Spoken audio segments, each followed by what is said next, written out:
बिस्मिल्लाहिर्रहमानिर्रहीम। मेरे अजीज़ दोस्तों, खुदावंद तआला के फजल करम और आपकी दुआओं से मेरी सेहत बेहतर है। इस दौरान आपके पुरखलूस जज्बात और नेक ख्वाहिशात के लिए मैं आपका बेहद शुक्रगुजार हूँ। इंतखाबात 2024 का शेड्यूल जारी हो चुका है और इस सिलसिले में इलाके की बेहतर नुमाइंदगी के लिए दोस्तों से मशावरत कर रहा हूँ। जो दोस्त मुस्तकिल मिजाजी से साबित कदम खड़े हैं उनको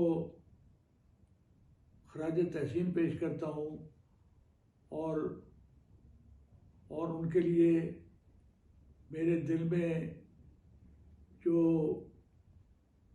पुरखलूस जज्बात हैं मैं अपनी इस गुफ्तगू के ज़रिए वो कन्वे करना चाहता हूँ।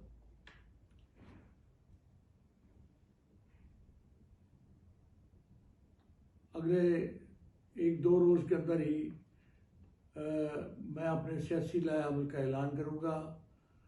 दोस्तों से मशावरत के बाद, उनसे डिस्कशंस के बाद सियासी लाए अमल का ऐलान करूँगा और 22 दिसंबर 2023 को इंतखाबी मुहिम का बाकायदा आगाज़ कर देंगे इंशाअल्लाह ताला। शुक्रिया।